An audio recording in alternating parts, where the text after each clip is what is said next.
Welcome to episode 51 of We Have Issues. I'm Anthony. And I'm Stevie Wildcard. And every week, Stevie Wildcard and I get together and we do our best to just take our problems and show them horrific pictures of animal anatomy. We're just like, look at this echidna. Look at its body. With its five prongs. Oh, it's terrible body. We'll get into it later. But so every week, pretty much, we get together and we do our best to just throw our problems aside and destroy them as best we can so we can get something done. Most recently, it's been a semi-autobiographical time travel graphic novel musical, and we're pretty much done, dude. Last week, we were putting together the last of it. I had to do the lettering. I lettered the entire thing. Awesome. I dropped all of the letters on. The book looks beautiful. Really, all we have to do now is a couple of bookend pages. Mm-hmm. And adverts for our podcast and things like that. But yeah, it's all Photoshop work. It's not like me creating new stuff. It's perfect Photoshop work. But it does remind me, I added 3 more pages to the book. So I figured there's gonna be a whole sequence where you basically have to draw Dante's Inferno and you need get every ring perfectly. So I realized those pages with the tube, it was cool, but we need 6 of those. For the several layers of me going through the hell that is my life. Everyone has to be perfect. We'll get it. It's a whole circus motif that I'm just now inventing that you're gonna have to create all these new characters for. No, dude. But it's done. It's amazing. The best thing about it, our situation right now, is we could print it as it is, and it's great. Yep. As the book exists, printable, beautiful, perfect. It's amazing. Next, basically, all we have to do now is put together those final bookendy pages just for composition, aesthetic. Making the book aesthetically pleasing for the title page and the end pages, so everything looks nice. Your new cover is gorgeous, and I'm gonna show it right here. In comparison to the old cover versus the new cover, we knew from day one. You drew that cover, and we were we're gonna use this in the book as the title page or something else. Yeah. Because it was literally the first drawing. That was the first image of the record player. That was the first image of you as him. It's pretty impressive. It's impressive that piece of art still holds up to some degree. Mm-hmm. That being said, it's comparatively speaking, it is nothing compared to your new amazing composition. With what developed along the way, for sure. Yeah, dude. Your art has come such a long way, and everyone who's been following along for the last almost year now. We're at 51 weeks of doing this, 52 weeks in a year. It's been a year since but that's from the birth of an idea, conceptually speaking. I hadn't written the comic books yet. So when we started doing this, so it was we started this with a blank slate. I mean, basically an etch-a-sketch drawing of me saying this is an idea I kind of have. So it's here we are a year later, with a finished book, basically, dude, and it's brilliant. I'm so excited for it. So what did you want to do this week? So this week, I wanted to finish all of those title pages and inside covers. I actually did create that cover from scratch this week, and I was really pushing through, and then Samuel the Husky decided that my iPad and Apple Pencil were chewable objects. So what Steven's saying right now is the dog ate his homework. Steven right now is on a podcast live with me that the dog ate his homework. So he failure week 51 fail. Dude. So I mean, it was really cool. It's I appreciate your commitment to chewing that pencil just to procrastinate. Dude, I'm looking at the pencil though, and I don't even know what he did to it to make it stop working. I'm looking at it. That's pretty. I know exactly what you're talking about. And it's for me. It's usually just the battery when I chew on my pencil. But no, but it is weird. Because we both use stylus of some sort, to draw on our tablets. And when mine stops working, I feel so Zoolander, dude. I know nothing about it. I'm a complete moron when it comes in the computer. Yeah. So I'm trying to draw with a real pencil on my tab. I'm trying to figure it out. It is weird. Looking at this thing where it's it feels like a rock paper scissors battle because you're compositionally nothing has happened to this pencil that makes it look like it shouldn't work. It's somehow paper beat rock here, and I don't know how. So just looking at it, it looks like he might have punctured it, and maybe there's some sort. Maybe the Apple Pencil has the casing right there that has. He punctured it, not me. But actually, dude, maybe he wouldn't have touched the iPad if it didn't have the new leather case on it. Yeah. But but I'm glad I had a case on it and shoot the corner where the camera was.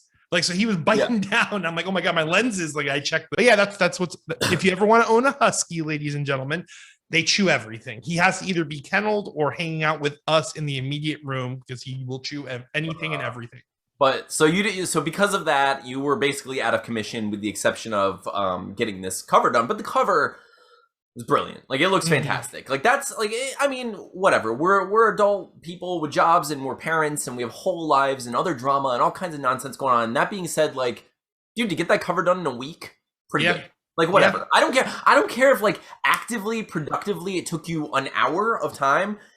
Finding that hour and using it to the best of your ability in that week, dude, amazing. Like that, it's not a true. I would not consider this week a failure, and like by any stretch. Because I did want to get those things done because I just want to get this damn thing wrapped up. You know, like we need to move on to the music. We want to, the music. I mean, the Lost Boys song came together really quick, so I'm sure we'll. I was gonna say, like, we had a really great week with, like, our previous episodes has been very well received. Everyone seems to enjoy it. It has, at this point, it has about 400 views, which is awesome. Like, I'm like, not only does it have like about 400 views, but like Jameson Newlander has said that it was awesome, and like, which is so cool. Which is so cool. Like, like Corey Feldman liked the tweet, and like, like, it's just like, it's really neat. Like, it's one of my favorite things is like seeing like the response from different people. Dude, there have been numerous people now who neither of us know at all, who have made a point to comment and say like, oh my gosh, I have this song playing on repeat, which is so cool. Dude, like, it's so awesome. I hate it. Like, there are certain things that, like, I hate. It's not even like a validation, but there is like there's like a weird special validation that comes from like complete strangers who have nothing to gain and who are saying nice things about you. Why? I wish that wasn't I wish that wasn't the case. I wish it meant more when like my mom would say like, good job, honey, or something, but like, oh, those strangers, those sweet strangers need to give me all of that validation. This whole time we wanted grandparents/parents, but really we want strangers. Which I guess is what no one, just like nobody. Like, it's so funny. Like, every once in a while when you find like those weird, stupid things that's like, why is this affecting me emotionally? Like there are people on Twitter. Like, if you're on Twitter, and like Steven, you're on Twitter. I think we talked about this previously just a little bit, but when someone follows you and their ratio is skewed in such a way that like they rarely follow people back, when they have a lot of followers, a lot of people want to read what they have to say, but they're just like, for whatever reason, they want to like keep their number down. They don't want to see a lot of like random people, so they keep their like following down, so they're only like, let's just say they have like 8,000 followers, but they're only following like 1,000 people. When you are one of those 1,000 people, you're like, yes, this feels fantastic. And they're like, it's so stupid. It's so stupid, but like, it makes you feel special. Like, it makes you feel like someone chose me, like it's like, like when you're, because we weren't the first people picked in kickball. I mean, like, that's just the way it is. Like they choose the popular kids in elementary school, middle school, and they're like, you're the team captains, choose your team, and they're all going to choose their favorite people. And I'm like, I can kick a ball. Like, I'm not yeah. I've been hit in the face by those red balls. I know what that sounds like, okay? I know that boom, oh man, it's so bad. It's so, like, there's nothing more devastating than like you ever, I don't know, like, I know I'm all over the place, but like, you ever play kickball with those red balls and actually, like, as you're running to the base, get hit by your teammate who kicked the ball? Oh, there's nothing, like, it's so depressing because you're like, what's horrible is that everyone always talks about the boom. They don't talk about the like that whip that like you're fine, everything's good, everything's dandy, then you hear the wind and then it's just too late. It's too late, dude. It's devastating. But anyway, so like, we weren't like the first pick, to play those games. Not the most athletic people. People see us, they're like, oh, those guys. Like, he's big, he's tall, but you know what? They draw. They play music. You don't need tall and big for kickball. Right. He's not tackling anybody, so he's useless. So we're gonna choose him last, put him way in the backfield, hope no one kicks it out there, because he's not gonna throw it. You know that guy's he's not gonna go for the ball, he's gonna forget about it midway through. And you know what? They're kind of right. But with that being said, it feels so good when someone does choose you anyway. You know? So when like someone looks at like the nonsense you do and they're like, I see your value. And you're like, yes, you do. Yes. You know, like I'm gonna let you down, but yes. yes. Oh man, I don't know what you like. I don't know what you like about Twitter. I don't know what you're there for, but I can tell you right now, I post some weird like movie. I spend a lot of time posting like movie pitches that shouldn't exist, but I'm gonna pitch them. I post bot chats. I post like just weird comments. I had like bad jokes. Like I post about my son going to school and how adorable he is. Like it is not a great place. It is not like a wonderland, but people like it. I don't know. People tune in. Yeah, dude. It's so weird. Like Twitter's such a weird place. It is kind of cool though because we meet people. Mm-hmm. We meet interesting people and writerly people and like artistic people and creative people. We meet people with all sorts of specialty, like specialties and like just knowledge that we don't have, Stephen. Very particular knowledge. Very particular knowledge that can be a nightmare for people who don't want to hear about those particular things. One of those people happens to be just like a professor of peniology. Like, now I know that isn't a made up word. I know that's a word that exists. You can look it up. Don't look it up. Trust me. Just believe.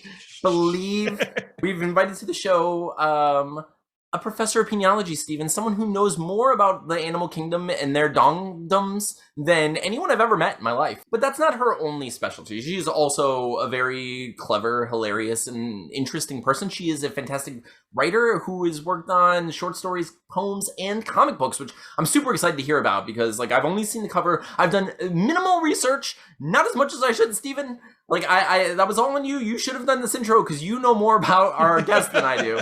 Well, I would like to welcome to the show Elyse Russell. Come on down. Hi. We also said it wrong like 6 times just in case we got it right or wrong, and we couldn't. I mean, you never know. Like, it's okay. I've been called Elsie so many times. Elsie? Elsie, yeah. We'd like to welcome to the show Elyse Russell. No. Just no. No, that's just not it. That's not your name at all. That's so disrespectful. No, of course, we're going to say it right. I'm leaving. No, please don't. Oh, hi. Oh, we have no show prep. No, we have nothing planned. Stop it. It's all you. We talked about this. I mean, don't get me wrong. We could probably riff real quick. No, we can't. Steven, we know nothing. We do cannot do this. We're going to fail epically if it's not for Elyse. Elyse, the entire show rests on your very capable shoulders. We are... So we invited you here, and you immediately insulted us by assuming that we were joking. You were like, "There's no way." You were like, "There's no way they want me on that crappy show," and we were like, "Whoa, what's this about?" No, I'm not a published. I mean, I have one 4-page short out there. I'm not like. Okay, stop bragging. First of all, I don't understand. We are getting there. No, that's really cool though. So you published? Did you self-publish the short, or is it published elsewhere? No, it's online. It's at -punk.com. Awesome. And it's a steampunk 4-page with 2 of the ladies from my creative team. So it's you can just read it. Yeah, we'll post everything below. Awesome. So we don't know you very well. We like what I know of you is that you are a professor of peniology. You know a lot about the animal kingdom and their dongage is what you know about. I know nothing of that. I know more about animals than about just their genitalia, but yes. But I'm gonna cut that out. I'm gonna cut that out so you just say I know about animal genitalia. You can't just edit me like that. He does it to me all the time. I'm actually very profound, but he just like edits out anything I say and just makes me look like the big dumb friend. That's what he does to me. Why do you give him that power? How come you don't edit? Well, because see, I take the laundry. No, I was kidding. It's his running joke that I don't do anything, basically. Okay, so Elyse, I don't want that to be the only thing we know about you. I know that you're a writer. Obviously, you have stuff published. So how did you get started in writing, and like, how did you get interested in comic books? Since that's kind of what we do here. I've been writing since I was little, but I only started trying to get published just this year. Cool. So I'm kind of a newbie on the scene. I read comics as a kid, but they were like Scooby-Doo, a couple Donald Duck ones or something, like DuckTales or whatever. But then I dropped it for a while and didn't pick it up again until actually after I had kids. I would just get really bored nursing and I would I need something to do. I I saw a graphic novel that looked really interesting, and it was Red Sonja, a Gail Simone one. So she was my gateway drug. And I started reading that, and I was like, this is badass. I love this. I don't feel badass at all right now, so I really need this. I need this supplement, basically. It totally makes sense. Yeah. So, and then I really got into it, and now I'm stuck for life, and I want to write it. They're just so much fun. They're just great. Like it's such a fun medium to be a part of. And like, cause you're still reading. So you're still like kind of recreating the sequences in between the panels and imagining these characters that you're viewing. And there's just so many cool, unique stories that you just can't really capture on film or even in novel form. Like it's just I don't know, comics are fantastic. Yeah. The art, the color, the emotion, it's a totally different style of writing, and there's different things that you can do with it. And I like to write prose as well, but I didn't think that I would get into script writing as much as I have. So you were inspired by the Red Sonja stuff? That's where I started, yeah. So what is the comic that you're actually working on? Several. Okay. Can you tell us like where you got started, and, like kind of a little bit about your projects or your favorite project? Where it got started. I got the idea, well, it goes back to D&D. Do you DM or do you play?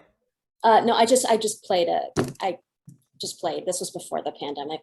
Okay. And obviously I haven't done an online game or anything like that. Same thing happened to me, but yeah. I was the last person to come in, and so I had to pick a certain kind of character to play. Like I had to be the tank. Oh, right. Got you.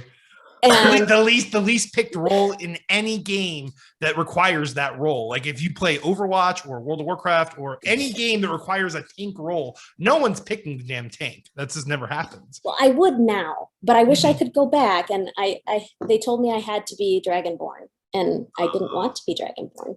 And then I was sitting there thinking, I'm like, if I could really be a character, who would I want to be? I want to be a barbarian mom. Like so awesome. She kicks ass and she's got a ton of kids. I want to be that's awesome. Yeah. And so I started kind of like doodling some just little panels in one of my sketchbooks, and I'm like, what should I call her? And I named her after my car.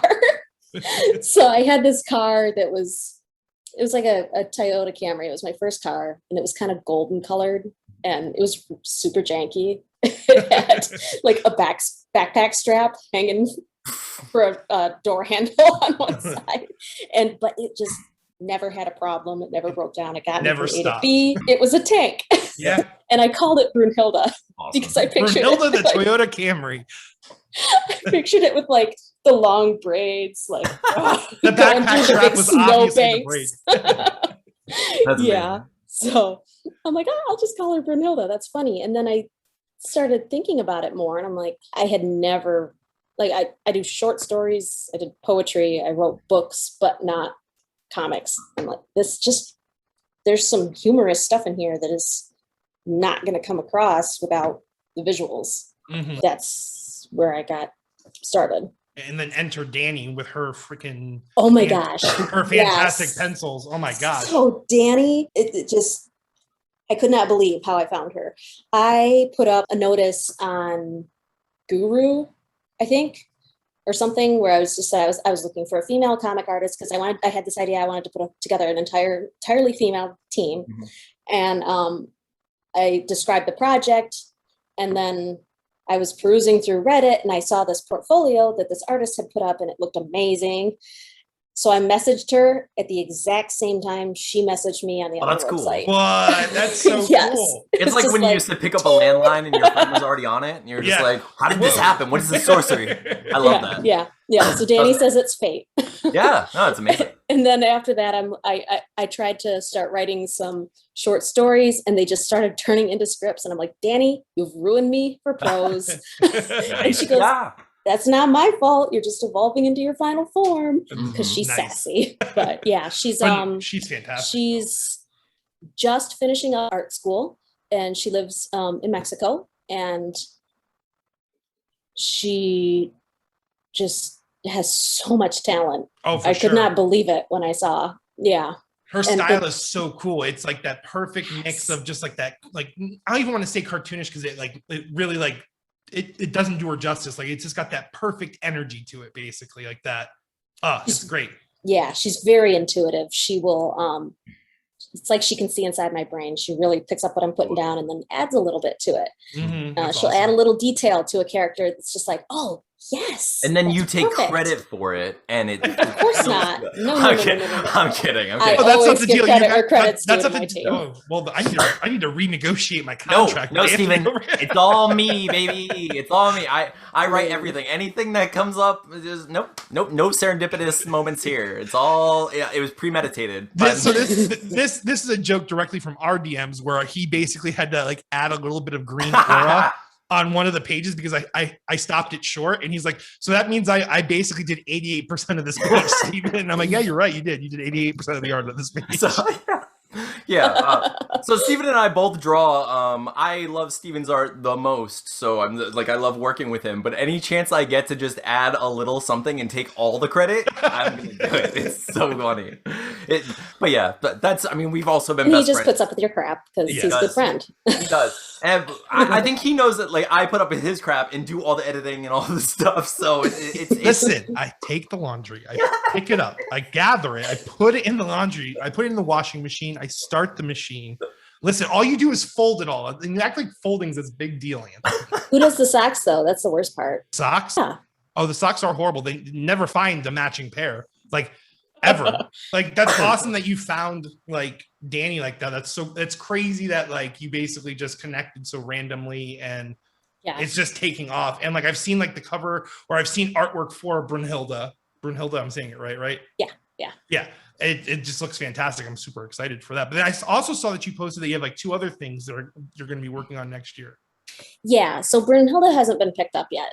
She's unfortunately on the back burner right now because it's a long series. Because I did that thing that newbies do where they're like, their first comic, I'm going to write an epic series. It's your masterpiece. Yeah. Instead of trying to go with a short at first. And then I realized, I should start small, shouldn't I? So I did that 4-page short with them. And then I found Band of Bards.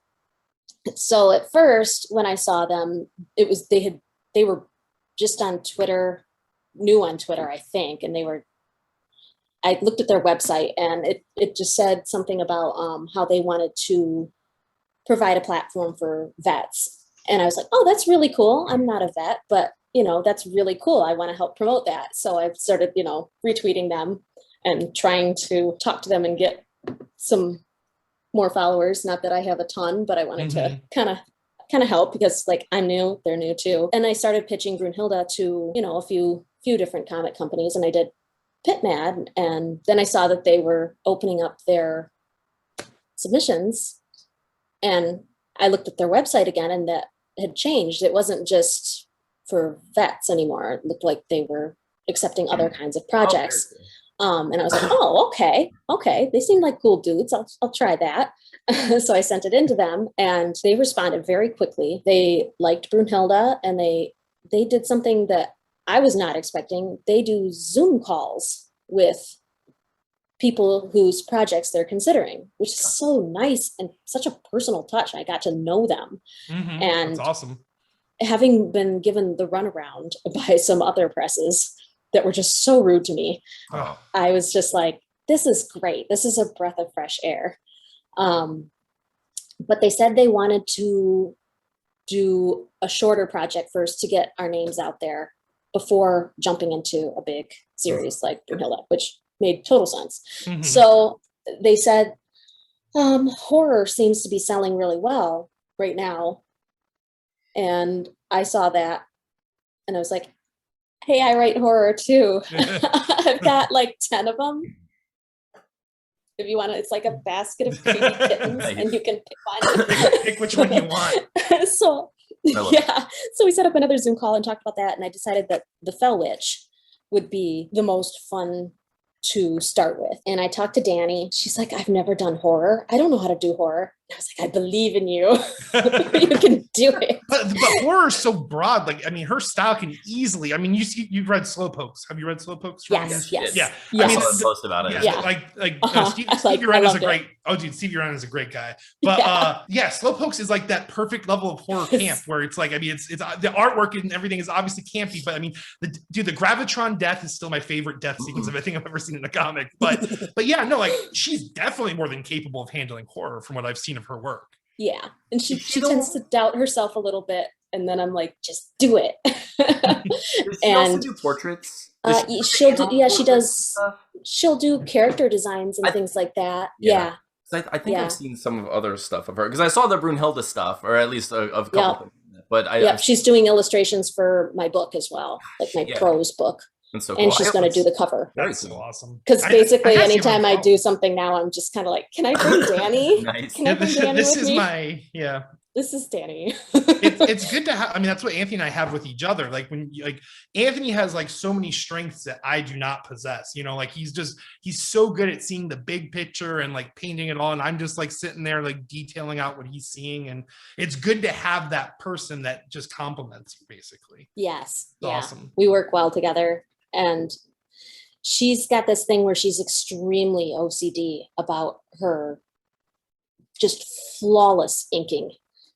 And she started trying to draw for the Fell Witch. And she's like, I have to try something different, but I don't want to because it's going to make me scream at myself every day. I'm like, what? But she did a totally different style than she has ever tried. And it's like a kind of feel. And I can't really show you any of the art for it because spoilers. Spoilers, obviously. We'll definitely check it out once it becomes available in any regard. Yeah, that'll be the first print comic that it'll go on Kickstarter, I think, in spring or summer or something next year. Next year? Oh my gosh, that'll be so cool. Make sure you contact us about it, and we'll post all the stuff on it. We had our Kickstarter and it was successful, and Play Again's almost done. We just got a few more pages. I just recently saw the premise for that, and it sounded very unique, very interesting. I missed the Kickstarter, but it was all the way back in March. How dare you? Build a time I didn't know machine. where you were, man. I know. Okay. Actually, I don't even know if I was on Twitter at that point. No, because I started out trying to just pitch to literary agents because I had no idea what I was doing, and they just kept saying, "You have no online presence." I'm like, I'm a recluse. What do you want? I'm a writer that I go and write in the woods. I don't talk to people. Yeah, for sure. So I was very nervous about getting on Twitter, but then it's fun. Yeah. Oh my gosh. I'm the same way. So much to talk about. I joined back like late last year when the podcast was starting and everything. And like Anthony's been my Sherpa through the Twitter, you know, and like he's guiding me along the way. And like, it's definitely something like Facebook is a thing of the past. I only open Facebook just to cry at what just cry what it is. It's just a horrible app. It's just so there's no interaction. It's all hate. And it's just this horrible place now. It's just, it really is. It's like it says, it devolved into 4chan so quickly. I don't know what happened, but yeah. So we have like no success or luck in Facebook. It's so bad. But Anthony has like it's so bad. Well, it's really funny. Like I'm at the point with Facebook where like I just cynically post on Facebook. Like I know I'm just like I know I'm gonna get tumbleweeds and crickets on every post on Facebook. And like these are people I know in my real life and have known for like most of my life or my whole life. Yeah. And they just don't care. Like for the most part, widely don't care about anything we have to say or do. And it's just like, but I can go on Twitter and be like, hey, watch this, and like people do, and like I'm just like it's amazing, and it's you build like this community, and it's fun, and I'm sure people will start muting me because I can't. I'm just like I don't know. I'm so bad with like finding the right ratio of like just like advertising our show and like our book and stuff versus like just posting like trying to entertain people. Dude, I was on Twitter. I was on Twitter forever. Yeah, dude, like I was on Twitter forever. Just basically posting to myself. Like if you look at like my history of Twitter, it's just like no engagement for like 3 years, and then I just gave up for several years, and then I was just like I came back and I was writing a novel, and I came back and it was basically the same thing that happened to you. Oh, you do prose too. I do, yes. Cool. Yeah, I haven't. I'm hoping to put out my novel this year. It's Nice. exciting. Self-publish or I'm gonna indie self-publish. press or? Mm. Oh I'm yeah. just gonna self-publish it. I'm going for it. Cool. Yeah, I found a local artist to do the cover for me, and like She did a great job too. I'd love it so much. Cool. Yeah. What- So can you tell me the title? yeah, it's called Table Scraps. Yeah. Basically, a couple goes out in the woods to like kind of rekindle their relationship and end up breaking up in the woods. And while they're breaking up, a werewolf attacks them. That's unfortunate. Yeah. Okay. So the werewolf First Also date breaks ever. the tension, though. I would think. yeah, right. So the werewolf attacks them and kills the guy, and takes off. But the guy wakes up on a slab, and he's told that he's undead now, and he's basically gonna walk the earth until the werewolf dies. So he has to decide whether or not he's gonna go try to kill the werewolf so he can not be this like weird undead ghoul for all eternity, or if he's just gonna live that way now. What happened to the chick? So it comes back. So she. Okay. So, I mean, whatever. Spoiler alert, but like she got bit in the whole tussle, so she ends up becoming a werewolf. So they end up having to kind of work together to go after this werewolf so she can be human again. But yeah, so okay. so Cool. it's a really weird story. Zombies are involved, monsters, all kinds of silly stuff. But I was like writing that, and I had no online presence. I had like my tumbleweeds on Facebook, and I was like, no one cares about me at all. So I got back on Twitter, and I was like, I'm writing a book, and it's about monsters, and like. People started like listening to the silly stuff, I would say, because I would like post like quotes from it and stuff, and people were like, that's funny, and like, I mean, I don't know, like if you ever see my stupid posts on Twitter, but like I post a lot of like movie pitches and like random nonsense, and like that's what my book is. Puns. He's like all puns. Puns, yes. But like, he's a pun that's what daddy the book for is. sure. The book is like full of just like silly. It's a horror comedy story, so it's like there are a lot of jokes in it, a lot of like silly, like a lot of like fun perspectives of different monsters that you've never, that people haven't seen that I'd like to see. So people started like engaging with me more, and I was like, yes, people don't hate me, they don't hate me, and like so I stayed on Twitter, and I was like, it's fun. So I have fun, and then I talked Steven into joining because I needed him, and I love being around him. So I'm basically Anthony's toady, and I just follow him along, and just like I like get like the scrap followers, like whoever follows Anthony might follow me too. That's not true. Steven's pretty impressive on Twitter. Like everyone loves his hair, everyone loves everything he does. Everyone like they compliment him. Yeah. They compliment him I constantly. don't remember who I found first of the two of you.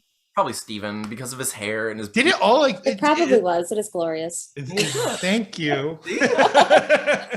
No, it's amazing. I think Echidna penises was like the real like breakthrough conversation though. Yeah, okay. So I'm glad we have that bit of a segue because you are obviously a professor of peniology and other like other body parts having to do with animals. How did that happen? What happened? What is your villain origin story? Because obviously Villain. I'm a villain. What? Okay, there is I'm no just way. misunderstood. Aren't all villains just misunderstood heroes? Exactly. So I love writing and science. Those are I'm a total nerd. Mhm. So zoology, I love animals. Mm-hmm. I got a day off once and just went out in the woods to look for salamanders. Like that's my idea. I'm of going fun. salamander hunting. Yeah, you know what? I don't go to the bar. I just want to let you know that like that I would never make that decision. That would never be a choice I make. Like I would never wake up and be like, you know what? Salamander Saturday. Let's go do this. Yes. Like, Let's see how many species we can find. 5. I found 5. Five is what you which is impressive. And also similar to the number of an echidna's penis. That's 4. Oh wait, no, that's a long and prosper. It's I love how the whole echidnas are shit. suddenly living long and prospering. It's just what my hand does naturally. Oh, it's so good. I don't think I've ever caught a salamander. I used to catch skinks as a kid. I don't know how similar. cool. Like, yeah, skinks were Blue pretty tail? cool. Yeah. Yeah. But that's what I remember as a kid is like chasing those things down. The weird smell of that area is like, but yeah. I think they can put out a musk. It might be them. I don't know what Yeah. it was. I just like I remember, like Some snakes can. I caught a garter snake for my kid and it musked me. I was Oh, just like, Snake Look, attack! it's for science. Look at it, kids. I better get super snake powers after this. You just get the Not musk from a power. garter though. snake. They're pretty boring and harmless. Yeah, they're lame. Yeah. We live in Florida, so we got a pretty good like array of reptiles in our backyards. So, Yeah. Diamondback. I saw a dead diamondback rattle on the ground. Oh, freaked me out. Thing was so You got big. rattlers? Yeah, oh yeah. I work construction, and one of the communities we're working in, they like disturbed a diamondback nest. So like, oh my god, there's just diamondbacks everywhere. Like, I love snakes, but I would not go near that. a diamondback nest. Like when I heard those words together, I'm like, oh my god, that sounds horrifying. Like, yeah, Do not trip. But yeah. So you chase down salamanders. Yeah, I like zoology. I love animals. I was that weird kid that like had the best worm dissection in class that the teacher had ever seen. It was flawless, I tell you. It was beautiful. It's like the American Psycho with the business cards, but it's just worm guts. Just holds it up like. Look at the flaps, how they're pulled back. Your teacher's sweating, just like, well, this is perfect. That was a weird teacher. She was after my she job. was really into dissections. Yeah, Like she came in one day and she had a dead duck that she had found on the side of the road. Look at this dead duck. Like, slapped it on the table and started cutting into it. We're all like, just like, let's get even dangerous. I'm not Like, that hardcore, man. Some say she's still dissecting perfectly to this day. I'm sure she is. She was hilarious. She was a good biology teacher. A She good was like, eccentric teacher. Everyone like needs a one. dark Ms. Frizzle. a dark Miss Frizzle. She's gonna make that joke. You're the best. Who's ready to take a ride in the magical surgical room? Well, What kids are we murdered dicing another up duck today. Allegedly. Allegedly. I had to decide when I got into college, do I want to go into zoology or do I want to go into writing? I didn't want to be a teacher, mostly because I didn't want to deal with the parents. Mhm. Like I love kids, but dealing with kids' parents, I feel like would just, I have so much respect for teachers. So I wanted to work in publishing or editing or something like that. But I still took some science classes, and I had a bunch of friends that were in biology, and they would sneak me down to see the experiments they were working on.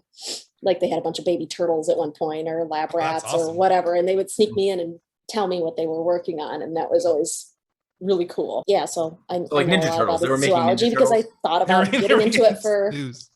Ninja Turtles. I Look at just my shirt. felt, yeah. Look at my shirt. Nice. Oh my It's gosh. normal, healthy adult turtles. Okay. It's my favorite shirt. That's amazing.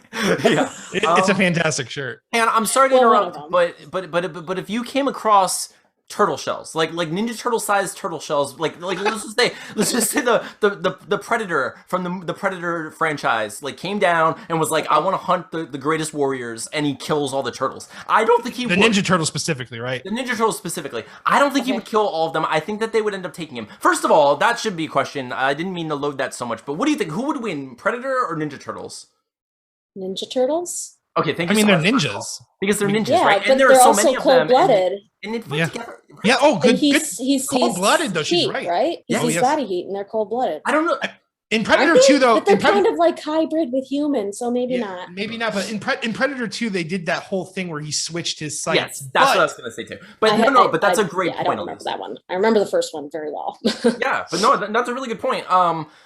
Aside from that, let's just say he does kill a couple of them, because I don't think it would be a flawless victory on their part. I think they would unfortunately probably lose someone. I think it would probably. I know no one's like, people might argue. I think it would be Leo. I think he would try to like. I think Leo would try to like take like the forward position and like lead the pack to like protect his brothers. Yeah. And I think he would end up getting blown, not recognizing the Predator's weapons. Anyway.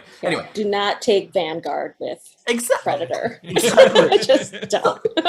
So if you just like stumble through, you were looking for some salamanders, and what you find is Leonardo's shell. Now, what do you do? If it's that big, Yeah, it's a full-on mutant ninja. I mean, it's a Turtle mutant Ninja Turtle. It's a well, nerd. No longer a teenager I would because he's dead. call my state's herpetology people and say, I think I found a new species and I want to name it after me. Yes.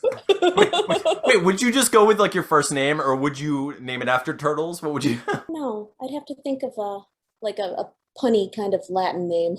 Oh, nice. So my answer to that question was to scoop the meat out and put the shell on. So we're Wait, the meat's still in it? There's some rotting meat. I mean, the predator didn't. It depends on clean how. Yeah, it depends on when you find it. That's really up to you in this hypothetical situation. But I just love How long like, have you guys been thinking about this? There's an A episode.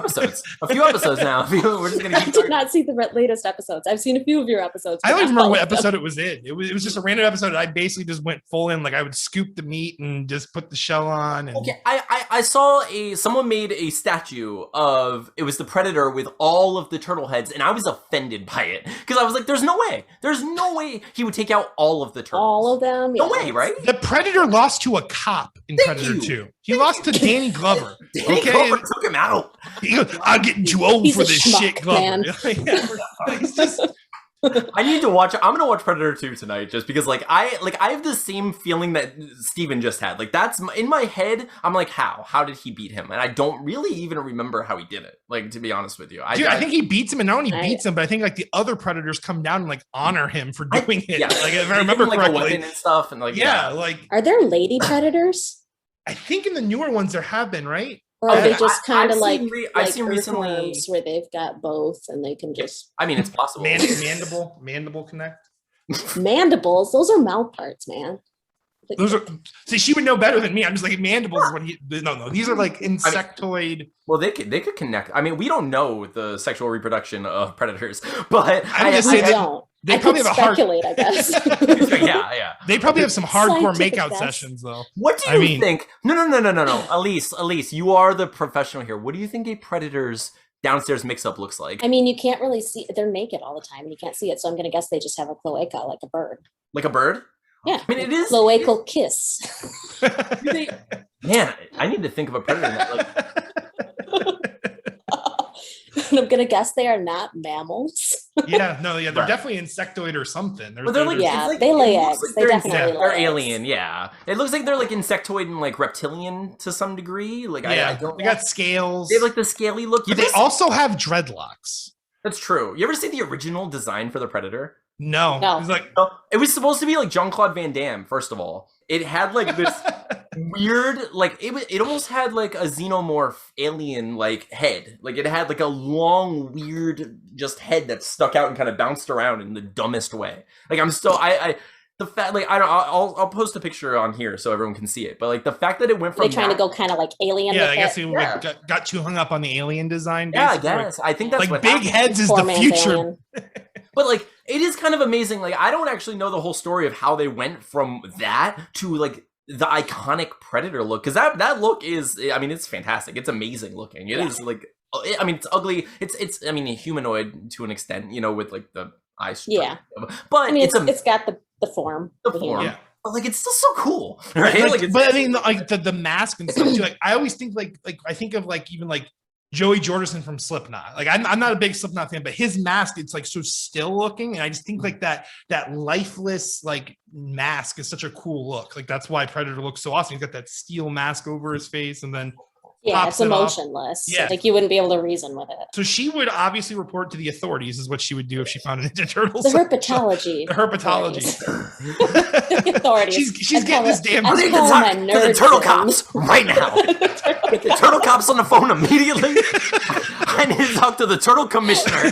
Bring him down here. We have a real case. I'm gonna It's just me in the. It's just me in the background running around with one of the other shells, just disrespecting the bot. Yeah. Oh man. One of the specimens is compromised. Michelangelo's just crying, eating pizza in the back, just like He's This the one that barbaric man, survived. this barbaric man with majestic hair took Raph's shell and just slid it right over himself. Fucking made me snort. So one of the things we talk about on our podcast is like the issues that we have when we're working on things and like how we resolve them. So what are your biggest hurdles when you're working on your comics and like, you know, your writing and stuff? Like what gets in the way the most, do you think? Apart from being a mom. Yeah. No, that's I'm able to- that's half of our issues right there. That's half of our Yeah, issues. yeah. I can only write in the evenings, so Mhm. I've got like 2 hours a day to write. How old are your kids? I'm sorry, I don't know how many kids you have. 3 and 6. Wow. Oh, that's my kids. I have 2 girls. yeah? They're 3 and 6. Yep. Yeah. Yep, I have a boy and a girl. I also have 3 three and and 6. 6. Really? No, he has a No, you're 6-year-old. full of it. I have a He has one. 6-year-old. I have a 6-year-old. I don't have a 3-year-old. You I guys thought are you had like older than a me. yeah. Okay. You're stronger and better, more talented. Everything you do is good, and everything I do is just bad. No. No, it's amazing though. So like, do you write just like when they go to bed, or do you have like a special? Yeah. Sometimes I will take them to like a park or something, and I'll bring my notebook because I start all of my stories on the page. Yeah. I write with a pencil, and then I transfer to the screen once I'm like halfway, because then it makes me feel good to like type up and then, oh, look at that, I've already got a few pages. But yeah, sometimes I'll do some during the day if they're occupied. Which is not easy to do. My two girls are, and Atlas is very, I mean, it happens to Anthony even more so than it happens to me. That kid will just pop in mid podcast, like he has to edit it out. We could have like the best conversation, like the best jokes rolling, and here comes Atlas. Yeah. But no, yeah, kids definitely. Radar's going on. Oh yeah, I mean, his room is close enough to mine where like he can hear us laughing, and he's like, "I want to be a part of that," and comes in like you're supposed to be sleeping. That sounds fun. Yeah, I mean, it's adorable. I love him so much. But yeah, he's been in several of our episodes because that's just what happens. It's just, yeah. So kids are a majority of our, obviously work and stuff for me too, but like kids are a majority of what like hinder, like, cause like when I draw a comic page like that, I mean, if I'm going to finish, it's like 4 hours. So if you're going to go with the full 11 by 17 board and pencil, and it takes a lot of like straight time, Yeah. And yeah, do not bump daddy's arm. Yeah. Oh my gosh.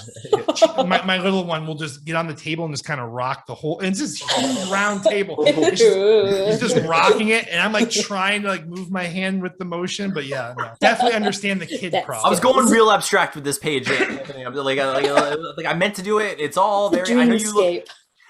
I got this blur effect with the pencil because my hand kept smearing over it, So no, I definitely understand the kid portion of it is the worst. Well, not the worst. It's a bad word. Yeah. But I was talking to Bobby actually. She's putting out the first comic with Band of Bards, Final Gamble, and I was talking to her this morning on Twitter, and I just kind of, things were eerily silent. I'm like, oh God. It's like when you find the Velociraptor truck, and so I go and I find them, and they're like smearing toothpaste on a doorknob. Why do they do this? Why is toothpaste so exciting to children? But it got all in like the little lock around that twisty thing. It's that blue glittery shit. So I'm just like, I don't know how to get that out of there. Do I have to get a toothpick? I just want to say this. Play with the toys I buy you. Seriously, cover the rest of the door so no one can notice it. That's what you do. A blue this is the mintiest doorknob I have ever seen or smelled. Like, this is delightful. Boy, have I sniffed doorknobs. So many. This is what I do in my free time. I am Henry Door Sniffer, and when I come to people's houses, I sniff the doorknobs. This is the fanciest knob I've ever smelled. Henry Door Sniffer the fourth. The fanciest knob. Oh, yeah, phrasing. Yeah, that was accidental. So when your kids go to bed, you're just like you start working. Like, do you have a schedule? First I eat some cookies. Oreos? Is Oreos the champion? It was Oreos tonight. Yes. If it was a really stressful day, I might like get off my butt and go get some ice cream. But yeah, I have to have a moment. You like decompress to myself, and then the separation. And then I sit down at my computer and work.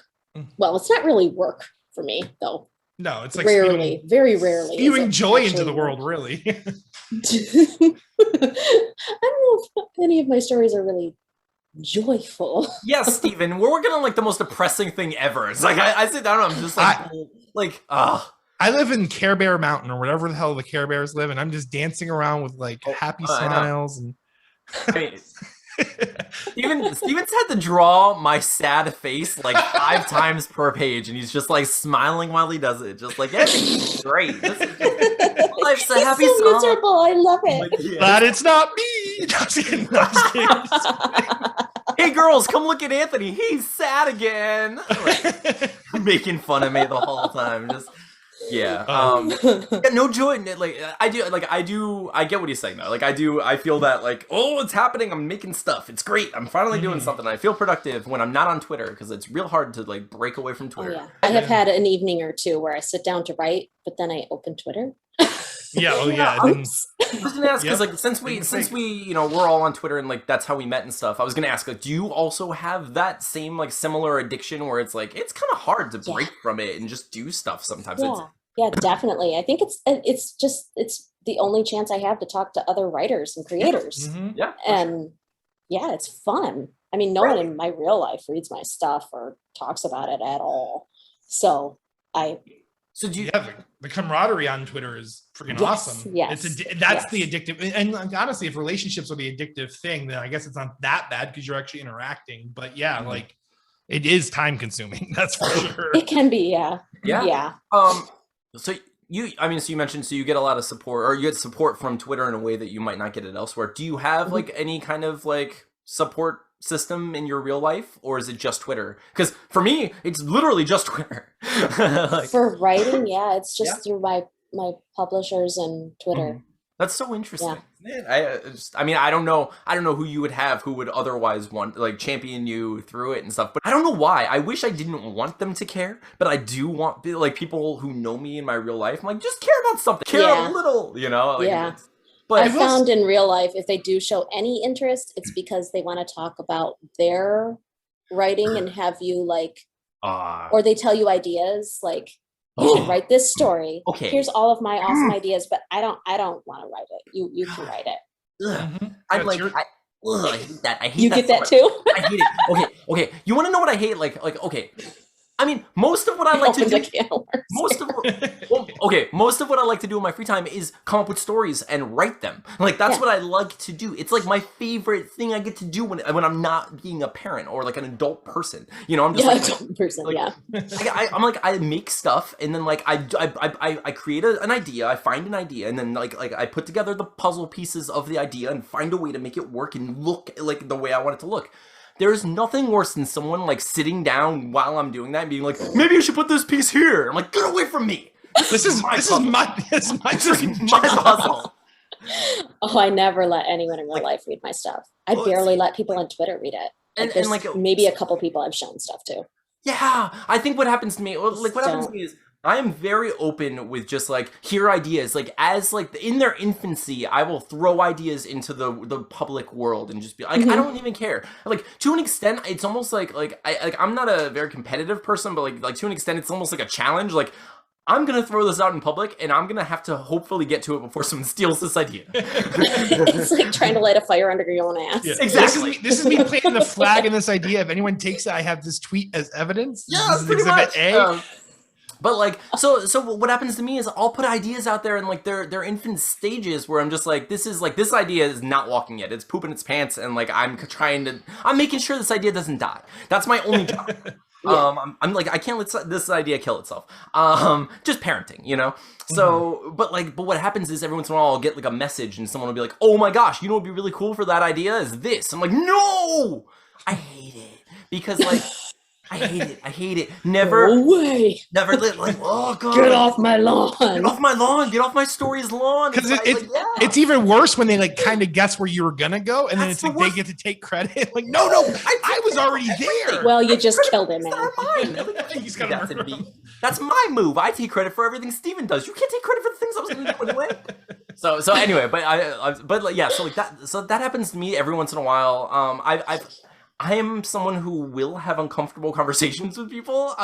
So like I have just blatantly, explicitly said like, please never give me ideas. like never like when I like post something silly on Twitter and people are like spitballing like funny ideas, cool, that's Yeah. fine. But like if it's a legitimate idea and you know I'm actively working on this thing, don't ever pitch ideas to me when I'm doing like it's just yeah. He's in his zone. Back My up. zone, it's- And then all they I- check up with you later. Did you write that Did you- story yet? Did you write our story? Are you That one I gave you that's just like that little seed of genius. Did you take it and make it bloom? So where are you gonna put my name on the cover? No. I was thinking top corner, my name, you know. Like you could just paint it really epically, you know. no, it's so weird. But yeah, so we all have the same similar feeling and like experience with Twitter in that it's our only support system, and it's like Yeah.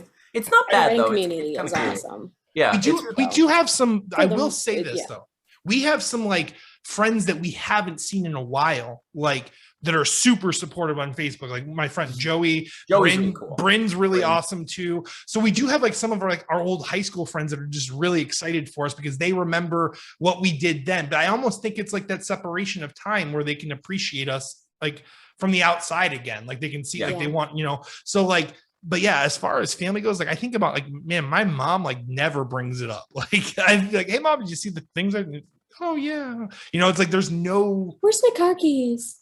yes. But like my other Rachel's really supportive too. My one sister, she's awesome. But yeah, I totally get that. There's like, and then one more person. My wife is like the biggest supporter. Okay, what Steven's trying to say is that he has a great life. Everything in his life is fantastic. He has a support group, not only on Twitter, but also in real life, just like in meat space and the outer net. Steven has people. Steven has a whole bunch of people. He's just bragging. No, listen, I am Michael Scott. Like I start a sentence, I don't know where it's going to go. And then I start remembering these details and I'm just adding them. And it makes me sound like a dick is what it's doing. I literally sound like I'm just like rubbing your nose in it. Like, yeah, look at all these people. Okay. Like, and these people too. Yeah. In your defense, I know those people. They're there for you. They show up for you, but I know them. Like they like me. I hope. Please like me. Tina loves you. Tina loves you. My sisters love you. My mom. No, I'm just kidding. Do they read your writing or do they just support it? You know what? I don't know yet. I know some people have read like the children's book that I published. Like people have read that. I didn't know you published a children's book. Yeah, I don't talk about it ever. But like we don't talk about that book. I don't know. I'm like we don't talk about my children's books. I published two children's books. One was like a kind of like low key pitch for like a world I wanted to build. It was kind of like a monsters-y sort of like monster world where the monster boy was afraid of humans, basically. And then the other one was my version of the Three Little Pigs, because I was like telling my son like classic, fairy tales and like different folk stories and stuff. And I was like, I don't like most of these. Like, I was like, there's something about like, twisted. Yeah. Well, I was like, even the ones that are dark are either like stupid or like a little bit too, where it's like, I don't like the message of this, or it's like where I was like, I did the Three Little Pigs because here's the thing, like the only strength in that whole story is construction. It's like building stuff. Like this is a lesson in engineering. It's a lesson. Like, okay, so like if you tell the story traditionally, it's like, hey, the two pigs that didn't spend their whole life building with bricks are either going to get eaten or they have to rely on this guy who spent his whole life building with bricks. No, like that's not a fantastic life, So like in my version of the story, like one of them is an artist, one of them is a musician, and one of them builds. So it was like, as they they take their strengths with them and like all join in the brick house at the end, just like they would, but now they have music and art and like other things to appreciate. Okay. So like, each pig brings something to the table, not just relying on Mr. Third Pig and his brick and mortar skills. Exactly. So So I and the typhoon summoning wolf, apparently that can just blow houses down with his mighty breath. Yeah, maybe it's not that it's that strong. Maybe it's just that smelly. Yeah, maybe it just corrodes the like rots material. Everything. Like, what if the wolf had acid breath? Like, is what we're talking about here. Oh boy, here's a new comic. Acid breath. All right, hang on. Okay, yeah, no, let's get rid of Elyse. We have some work to do right now, Steve. Acid breath wolf. Bye, everybody. We're gonna be busy now. But dude, talking about like children's tales, though, like, dude, Cambria, my oldest, she's 6. I remember like she has like a problem with like basically crying wolf. So I told her that I sat her down. I told her the tale of the boy who cried wolf, and like she just hit me with like this like real like, why did the parents believe him? And I'm like, because he kept lying. He's like, yeah, but they're his parents. They're supposed to believe it. They're supposed to come save him. They just let him die. And I'm like, well, baby, it's like, you shouldn't tell. She's like, no, that's unacceptable. She's like just like judging these parents for not coming to their child's rescue. Like it was like, you know what, you got some points, okay? Like I see what you're saying, but yeah. And they had a lot more kids back then. Yeah, it was kind of more like didn't matter. Oh my god! But yeah, so that was the first and only child's tale I ever told her, because I'm not gonna. I mean, she's gonna poke holes through all of them now, so I'm just gonna bring back logic up to the table. How dare she? How dare she? No, but yeah. So like people have read that. People, we haven't shared our Play It Again graphic novella with a lot of people, but everyone we've shared it with has read it, thankfully, and like seems to have enjoyed it, which is really cool. No one's done the thing where they're like, "How long is it? Is it?" Or like, Yeah. you know, where they're like, That's always a perk. it's always a perk. Or like, no one's done like we haven't shared it with anyone who's kind of like diminished it in the way where they're like, "Oh, your little book," or like, you know, like anything like that. Oh So, like, gosh. it's everything. Like everyone we shared it with has been really positive, or constructive in a way that's actually been helpful, you know, and not just like tearing it down. So like, That's good. yeah. So people have read our book so far. I'm excited for more people to read it. We're getting to the scary part now, Elyse, because like I've never even sent out like a letter in my life. I don't know how to mail stuff. Oh yeah, we have Like to in honor the real life, Kickstarter. on Yeah, we have to paper? honor. Yeah, Yeah, we have to honor the Kickstarter. We have to order the comics and actually Steven, send it to all these Steven, people. Do we though? Do we have to honor Kickstarter? Like, let's just Yeah, we do actually. Kind of. Yes. No. Here's the thing. Here's the thing. Like, okay, you just talked about the boy who cried wolf, right? Like, he lied once. He lied once. So you're saying we got another shot? I'm saying we have like 2 at more this? shots. I'm saying we have 2 more shots to just say we're gonna make a comic book and just not make the comic book, and then on the last try, That's we how that won't. works. I'm pretty I sure don't think so. I don't think so. He's being completely facetious. For anyone that's watching this podcast, please do not listen to my insane No, quote. okay. Obviously, Steven's gonna take care of all of the shipping and handling. I'm gonna order the books. I'm gonna do the laundry. I'm gonna take it and put it in the basket, and I'm gonna hand it to Steven. He's gonna fold it, and by fold it, I mean send it out to people because I don't know how the stamps He's work. gonna deal with the socks. Yeah, he's Yes. gonna deal with the socks. The holy socks. Holy socks. So Elyse, you mentioned how you're gonna do Kickstarter next year, right? Mhm. Is that going I to think be? so. Is that going to be like the first chance we get to see your published work? My book collection of short stories, prose, will be published in July with Cinnabar Moth Publishing. And that has a few illustrations from Danny in it, and she will also be doing the cover. I'm also going to be in Cinnabar's Winter Anthology, and then a few of their e-zine things. I'm in Outcast Press, their most recent anthology, Transgressive Fiction.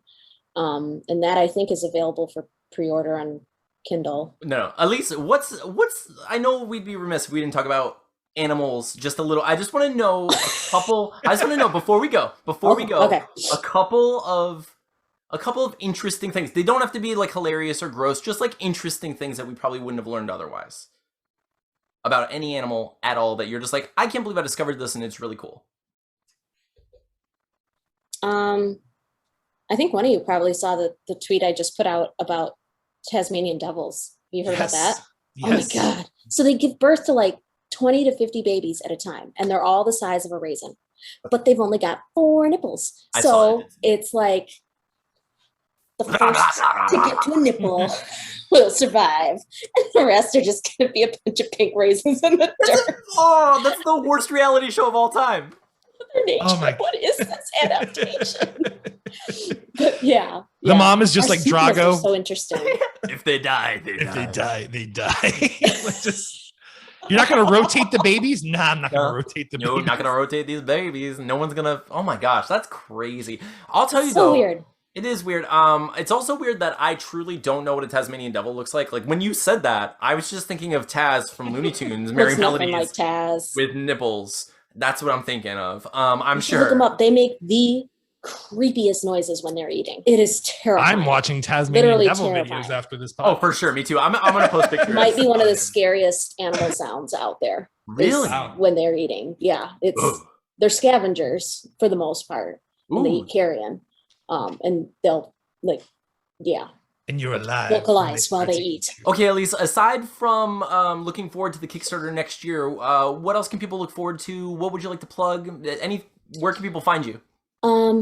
Twitter. I'm going to start working on a website. My husband builds websites. Like I have no excuse. He could literally build you like a just Google-esque website, just like this beautiful. He could. He's very good. The other project I have coming out with Band of Bards is Sentience, and it is a light novel, which I didn't know what a light novel was until this year, but now I'm making one. And it's a hybrid of prose and comic. Oh wow, I like that. Okay. And they said, have fun with it. It doesn't have to look like the other light novels. You can do whatever you want. Wow. There's like no formatting. rules to the game. And I'm basically. like, Danny. Yeah. So we can like wrap the text around images and have different cool borders to Really cool. pages. And yeah, we've got lots of ideas with the color and all of that. So that's coming out Fell Witch. And then my book is called My Furies and My Graces. And that one has trigger warnings up the wazoo. That's dark speculative fiction. Awesome. And it's about mental health and how the obsession with purity is harmful to young women. Mm-hmm. So that's a heavier one. If you're just looking for entertainment, Steer clear. not that one. That's more thoughtful. But yeah. What is your Twitter handle? Just so everyone knows. Yes, it is Elyse Russell 13. So ELYSE. Okay. RUSSELL 13. And I'm Brave Little Teapot Thoughts because I was obsessed with Brave Little Toaster as a kid. Nice. But movie. I'm not a toaster, I'm a teapot. I spill the Perfect. tea. I'm just kidding. That's going right at the front of the episode. I spilled the tea. I spilled the tea. All right, this is Elise's tea corner, tea party. Elise's tea party. It's what we're gonna do now. She's gonna Should spill have all had just like her tea. some Tell us. tea for this. So, all right, Steven, what's your tea? What's your tea? What you got, Steven? So I'm going to finish those pages that Samuel prevented me from finishing because he told my dog ate my homework, at least, by the way. You'll find out at the beginning. So my dog got a hold of my iPad. That's and a my Apple bad Pencil. boy. Yeah, he chewed my Apple Pencil up. So that was fun. Oh, no. But yeah. Oh, that sucks. But so Is it in your lawn now? I mean, I found it. He knew what he did. I'm so glad I put a hard case on the iPad. My iPad was chewed. He chewed like where the camera was, but it was fine. The camera's fine. But the pencil didn't make it. So, but anyways, I'm going to finish the inside covers, the title page, and then the book should be ready for print. So by next week, we should be good to go. Cool. And I'm just gonna wait for you to do your job, Steven. Just sit around and want to do nothing. No, I'm gonna write. I only have one more song to write, so I'm gonna write the last song, and I'm going to put together the actual file so we can send it away for test prints for our book. And because I'm so excited to just print it and hold it, and so I can read it, and it's gonna be amazing. It's killing me. I can't wait. I'm just waiting. And then take a Sharpie to it and mark all the errors. Oh, I'm gonna all the errors. We're just gonna just destroy it. So if you want to win one of those, we're gonna have some kind of raffle. I don't know. Probably. I don't know. We haven't. Richard version. I mean, we'll probably end up giving them away for our next Kickstarter because we learned in our previous Kickstarter that if you have anything around your house that you're just like, if you give us this amount of money, you can have this weird thing. People will take it. I had holy socks. Oh, probably. I could sell them the holy socks. We have talked about them, so they are. Money makers.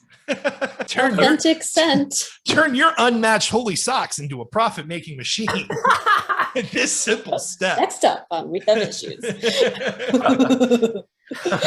We made more money from the damn socks than the comics. Even. Why are they so popular? They're so worn, Steven. It's just Steve Buscemi buying all my socks. I don't know why somebody does. I don't know why I threw him under the bus. Like, he's such a sweet-looking guy. Anyways, continue. Sorry. But Elyse, thank you so much for joining us and just partaking in all of our ridiculousness. And, Of course, it was fun. Thanks for asking me. No, it was For perfect. having me on here. The energy was great. Fun, random. I loved it. Yeah, I'm gonna cut myself out of the whole thing. It's just gonna be I'm not, because then we're gonna look like the whole time. morons talking to Just being a void. So they were like talking to each other, and then they just got quiet and stared at the screen for like periods of time. No, it'll be great. I really do appreciate you being here. I appreciate everyone listening and watching. If you're only listening to this on one of the various podcasting apps, we are on YouTube. All the links are below. We love you so much. You're the best. Thank you again, Elyse. We love you. You're amazing. Everyone go see Elyse on Twitter, and also we'll post all of her cool stuff soon. And all the links are below, like I said. Steven, I love you. I love you too, Anthony. You're the best. This has been another exciting episode of We Have Issues. I'm Stevie Wildcard. I'm Anthony. Elyse? Yes! Thank you for joining us, Elyse. You're the best. We'll see you all next week.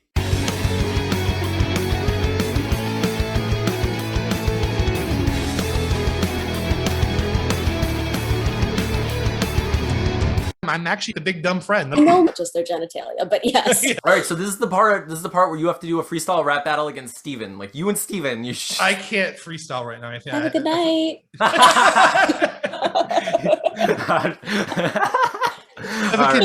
It's the best. It's the best rhyme ever said. All That was glorious. It defeated Eminem 3 times back in '99. It's true. Look it up. My socks have holes.